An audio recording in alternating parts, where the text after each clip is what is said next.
But first, the Beatles, jazz great John Coltrane, composer Philip Glass, all these music giants and many more felt the influence of Ravi Shankar.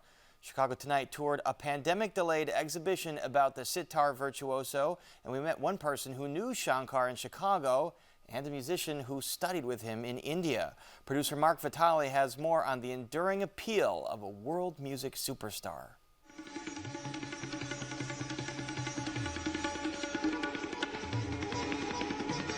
A highlight of the Monterey Pop Festival in 1967 was the performance by a 47-year-old veteran musician from India. Sitarist Ravi Shankar roused an audience that included other performers at the festival, including Jimi Hendrix.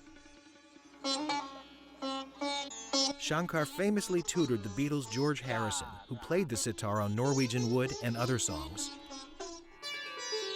A new exhibition makes it clear that Shankar had a long career before and after his leap to stardom in the psychedelic 60s.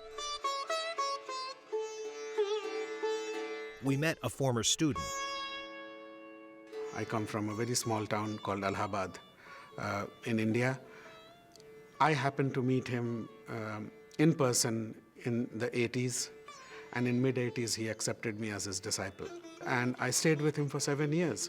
In his home, learning from him, and then my association with him was till the very end of his life here. The exhibit was planned for the centennial of Ravi Shankar's birth last year, but the newly opened South Asia Institute at 19th and Michigan had shut down for the pandemic.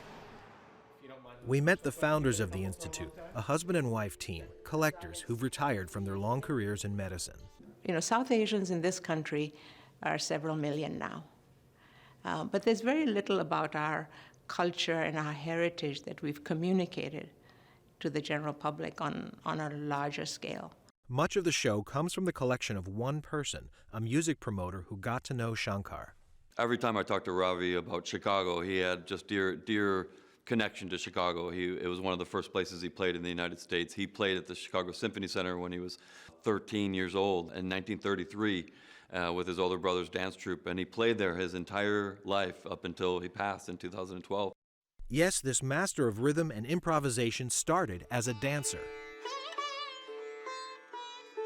If you listen to his music without knowing anything, any background, you would realize that his music is moving you. His music is telling you a story. His music gives you visions. Basically, you can imagine things. And many a times while teaching or while performing, after performing, he would speak to us, and he said that he imagines a choreography to his music within himself because of his dancing days. That choreography expressed itself within the traditions of classical Indian music, and Ravi Shankar became a 20th century influencer. The influences are, unparalleled of the rock, the jazz, the classical, even new age music and that ambient music.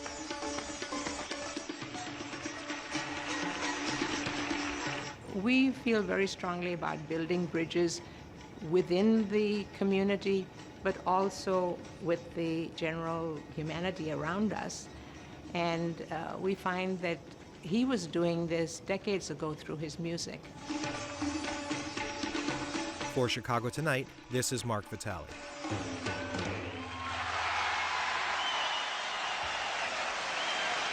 Ravi Shankar was also friendly with Studs Terkel. Visit our website to hear an interview with Ravi Shankar from WFMT Studios, Terkel Radio Archive, and to find more out about the exhibition at the South Asia Institute.